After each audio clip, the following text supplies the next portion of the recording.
más pedidos de cohetes, de bombas, de aviones. O sea, para la industria militar, son fabulosas cifras, viejo. El nuevo caza multipropósito, el F-22, que es invendible por lo caro, ahora podría ser vendible incluso. Si tú te fijas, la economía norteamericana, que en una época se identificaba sobre todo con el trigo, el automóvil, con cosas... La ley de excedentes agrícolas. Entonces, hace rato que se caracteriza por fabricar cosas inútiles, pero mortíferas. Ahora, eso lo podrá criticar un economista, un filósofo, pero el señor que gana sus beneficios, que lucra con la venta al gobierno del armamento, por supuesto que le hace falta la guerra. Y que además pone en los puestos claves y de decisión a sus gestores. Claro. Eso es un Rumsfeld, eso es lo que quieran poner, colocando a Dick Cheney, lo que nombremos están ahí involucrados en eso. No, y has nombrado de la época reciente de los republicanos, de la época de Bush, pero es así en cada administración norteamericana. Y aunque no estén ahí, todo el mundo sabe que son los que dicen la última palabra, porque son los que manejan en definitiva el poder económico en ese país, que se nutre a su vez de la política guerrerista. ¿Tú te imaginas lo que pasaría para esa economía norteamericana si hubiera el desarme general y completo? No solo el nuclear, sino el desarme general. La recesión total. Aparentemente. De la que no han salido técnicamente. Sí, aparentemente, porque lo que tendría que cambiar radicalmente, yo no digo ser socialista, pero cambiar completamente la conducción, el camino que ellos siguen. Ahora, para los monopolios de la industria bélica sería el desastre. ¿Esa gente puede estar de acuerdo con el desarme? Obviamente no. Y son los más poderosos, es el sector más dinámico de la economía norteamericana. Hay dos nada más, la industria militar y esto, la industria del engaño. De las telecomunicaciones. La telecomunicación. Y por eso salen esas nuevas cadenas como Fox, que son tan radicales, sesgadas y ultraderechistas, que a veces hasta parece que CNN fuera masticable, ¿no? Es insólito. Insólito, lavado todos los días. Uno lo ve como profesional y se siente insultado. Y esa gente se lo compra. Se lo compra. ¿Cuál es el escenario más realista que manejan ustedes en este momento? No, yo creo que Fidel Castro no se dedica a ser un profeta ni un adivino. Yo creo que Fidel Castro lo que está haciendo es tratando de conmover conciencias, de agitar las mentes, viene y que está cumpliendo con un deber en última instancia. Si existe ese peligro, nada más que el peligro, el riesgo de una hecatombe de ese tipo, que no nos confundamos, no es una guerra entre este y este otro, que entonces tú y yo, bueno, como no tenemos nada que ver con eso, nos sentamos a mirar y a lamentar las pérdidas, etcétera. Es una guerra inevitablemente. Y a esperar la lluvia radioactiva. Exacto. Pero esa guerra inevitablemente se va a extender. ¿A quién se le puede ocurrir que tú vayas a hacer la guerra a Irán sin que de algún modo las consecuencias de ese conflicto no se trasladen a Irak, que es el vecino inmediato de Irán, donde también hay un conflicto bélico, sin que tenga repercusión en Afganistán, donde hay otra guerra en este momento, y en Pakistán, que tiene armamento nuclear, y por ende la India, que tiene armamento nuclear? Bueno, desde allá hasta el Medio Oriente, es un buen trozo del planeta. Esto es la gran parte de Eurasia, digamos. Además de tenerse en Irán, en Irak, ¿qué está pasando ahora? Y tú hablabas recientemente de eso, en la frontera entre el Líbano e Israel. ¿Se le puede ocurrir a alguien que pueda haber una extensión de la guerra en esa zona sin que se vea arrastrado a la guerra otras partes del Medio Oriente, en particular las zonas sirio-libanesa, palestina? Obviamente no. Entonces, ¿qué más tú quieres? Pero eso, que te puede alarmar a ti y a mí, ¿tú te imaginas un tipo en su casa, un banquero, un multimillonario, diciendo, perfecto, por lo menos me van a pedir 300 o 400 aviones superbombarderos más, que son X millones de dólares? Y además, para alguna gente, desgraciadamente, en la sociedad norteamericana, para alguna parte del pueblo norteamericano, sí sienten que hay un estímulo a la economía mejora, hay más empleo, hay más actividad, etcétera. Sí, pero la hay cada vez más en una dirección que conduce a la bancarrota de ese país. Que entonces tú te vas a Nueva York y cualquier cosa que vayas a comprar en una tienda es chino, o es indio, o es europeo, porque son la gente que se dedican a producir cosas útiles. Y más barato.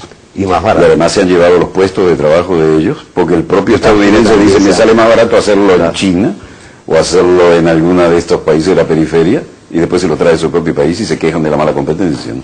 Pero además estamos hablando del teatro de operaciones posibles, que es el estrecho de Hormuz, que es la yugular del Golfo Pérsico. Y por ahí sale, según algunos cálculos, el 46% de la energía de aquella parte del mundo, ¿no? Japón depende de eso. Y yo supongo que la gente del Consejo de Seguridad saben algo de geografía, saben qué cosa, que el estrecho de Hormuz dónde está, y que dónde está el Golfo Pérsico, dónde van a inspeccionar esos barcos, dónde se va a producir el enfrentamiento entre las fuerzas de Irán y los que traten de humillarnos de esa forma. Allí en el Golfo, por donde sale no solo el petróleo iraní, sino el iraquí, el saudita y el de otros Los Emiratos. por tu madre. Es la yugular. Si hunden 3 buques en el estrecho de Hormuz, Sí. al diablo con todo esto, ¿no? Se tranca todo y caen las bolsas. Solo con eso. Ahora, ¿quién va a meter una flota en el Golfo Pérsico? Es como cazar patos en una laguna hoy en día con la tecnología que hay. Por más que haya diferencia entre Estados Unidos e Irán, que no sabemos qué tan diferencia hay para un escenario de ese tipo, porque han probado cohetería y tienen vectores bastante evolucionados. ¿Quién se atreve a meter en plan de agresión una flota en ese Golfo Pérsico, que es un mar cerrado? Es insólito esto. Ahora tendrá que ser afuera. Pero lo que nos preocupa es que con la lucidez con que ha ido sumando argumentos el comandante en jefe Fidel Castro, nos pone en ese disparadero. ¿Qué va a pasar? Y hoy agregaba una frase, ¿no?, en esta sesión especial de la Asamblea Nacional. El pueblo persa, cultura milenaria, más familiarizado que nosotros con la idea de la muerte, ¿eh? Porque esa gente piensa en el más allá, en el sentido de trascendencia. Cuando a mí me tocó cubrir la guerra entre Irak e Irán, que recorrí desde el Golfo hasta la frontera con Turquía, chiitas al sur, sunitas en el centro, que eran los de Saddam Hussein y la minoría, y kurdos en el norte, estaban todos unidos, porque Saddam Hussein mantenía unido el país. Pero además el país, estando en guerra, funcionaba. Había energía eléctrica, había agua, hasta los restaurantes funcionaban. Hoy en día, ni siquiera soñar con eso, y además todo está radioactivo por la utilización de proyectiles de uranio empobrecido por parte de la artillería y la aviación de Estados Unidos. Los niños nacen con mutaciones genéticas y no han tirado una bomba atómica todavía. Entonces, esta gente se va a enfrentar a una realidad en la que ya nadie tiene nada que perder. Los van a llevar a ese extremo para generar un casus belli. ¿Qué salida puede tener esto? El comandante hace la advertencia y suena apocalíptico, pero hace la advertencia para generar una sensibilidad a escala internacional. Pero parece que la gente está endemoniada, que no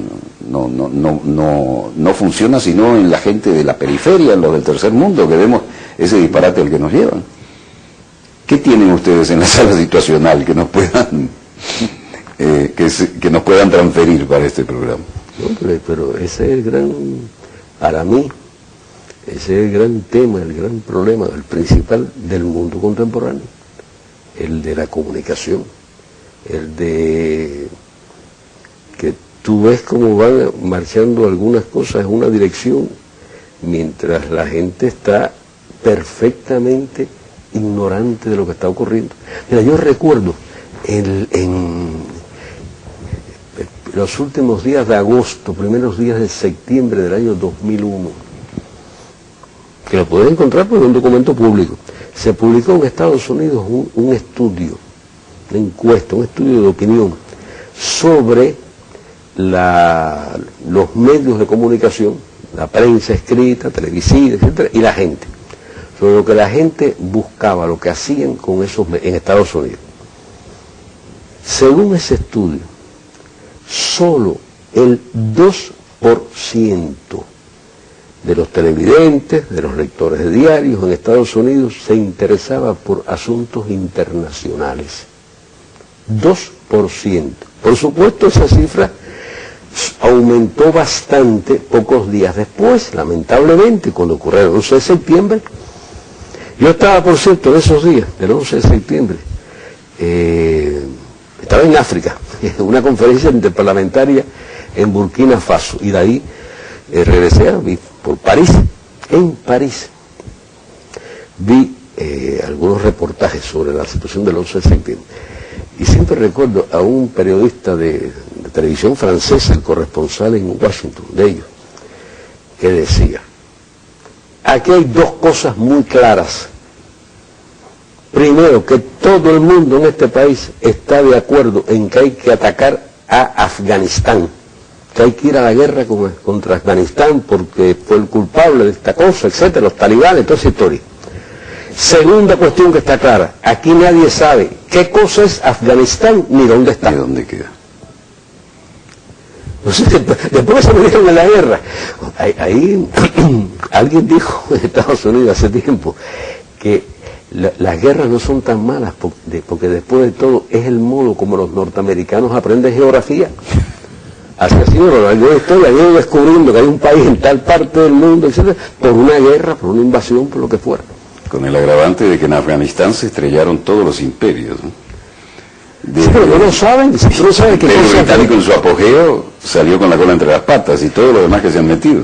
Si mucha gente no sabía qué cosa era Alejandro el Magno antes. entonces después no saben dónde estaba ese país, mucho menos sabían de su historia, de Alejandro Magno, de los ingleses, de toda esa larguísima historia que conocen en otras partes del mundo cualquier muchacho en la escuela. ¿A dónde vamos en este momento? ¿Cuál es el futuro previsible de acuerdo a la información que ustedes manejan?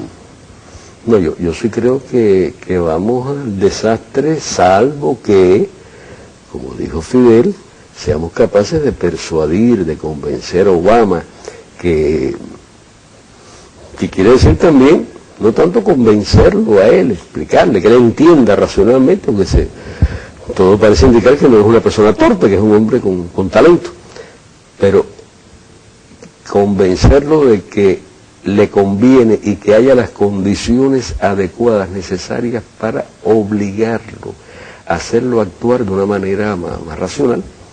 Eso significa convencer a mucha gente, a millones de gentes, en todas partes del mundo, pero sobre todo en Estados Unidos, que esa gente tiene encima todo el peso, la influencia de cámaras, de televisión, de diarios, de medios llamados de información, que lo que hacen es precisamente ocultar la verdad, manipular la información y manipular las conciencias de la gente.